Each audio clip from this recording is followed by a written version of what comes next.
Habang hawak ko ang kamay niya, isang tanong lang ang paulit-ulit sa isip ko. Paano na kami kung hindi na siya makalaban? When I became the patient, ang takot ko ay hindi lang para sa sarili ko. Mas takot akong makita silang nahihirapan dahil sa akin.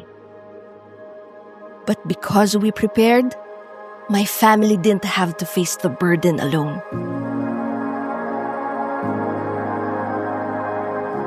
There was support for care, for treatment, for the days when hope felt expensive. Hindi man ito inalis ng tuluyan ng sakit, binigyan naman kami ng lakas para lumaban ng hindi nauubos ang lahat. Cancer can happen at any state. And when that happens, hindi lang tapang ang kailangan mo at ng pamilya mo.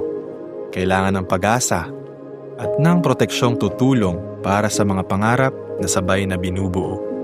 Para kahit mahirap ang laban, may sandalan. Today, I'm still here. I still get to come home.